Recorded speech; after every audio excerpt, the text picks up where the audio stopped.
that my wife would, and did, detest. "Should I remove my soul before I come inside?" Her first line upon arrival. It had been a compromise.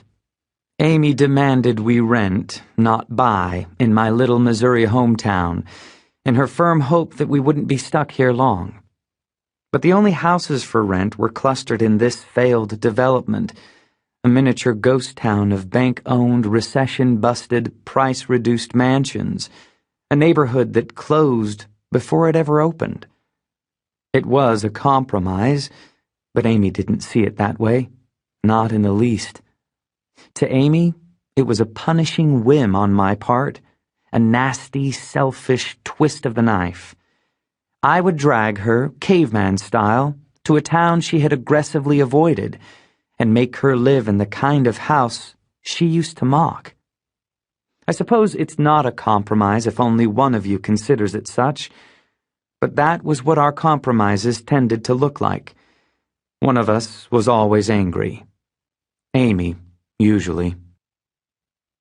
Do not blame me for this particular grievance, Amy, the Missouri grievance. Blame the economy. Blame bad luck. Blame my parents. Blame your parents. Blame the internet. Blame people who use the internet. I used to be a writer. I was a writer who wrote about TV and movies and books, back when people read things on paper, back when anyone cared about what I thought. I'd arrived in New York in the late 90s, the last gasp of the glory days, although no one knew it then. New York was packed with writers, real writers, because there were magazines, real magazines, loads of them. This was back when the internet was still some exotic pet kept in the corner of the publishing world. Throw some kibble at it. Watch it dance on its little leash. Oh, quite cute. It definitely won't kill us in the night. Think about it. A time when newly graduated college kids could come to New York and get paid to write. We had no clue that we were embarking on careers that would vanish within a decade. I had a job for 11 years, and then I didn't. It was that fast. All around the country, magazines began shuttering, succumbing to a sudden infection brought on by the busted economy.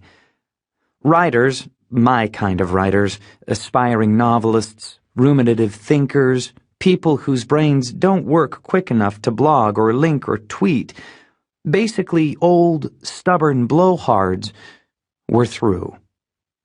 We were like women's hat makers or buggy whip manufacturers. Our time was done.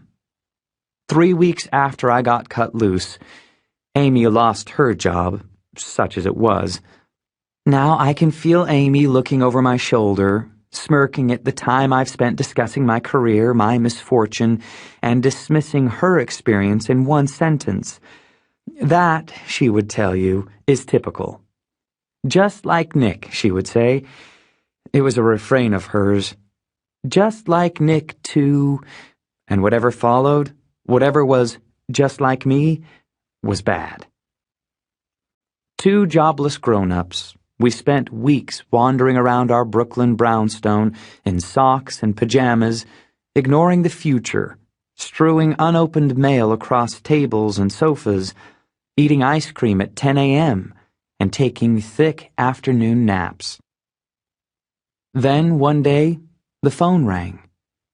My twin sister was on the other end. Margot had moved back home after her own New York layoff a year before. The girl is one step ahead of me in everything, even shitty luck.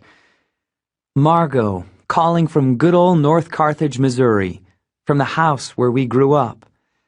And as I listened to her voice, I saw her at age 10, with a dark cap of hair and overall shorts, sitting on our grandparents' back dock, her body slouched over like an old pillow, her skinny legs dangling in the water, watching the river flow over fish-white feet, so intently, utterly self-possessed, even as a child.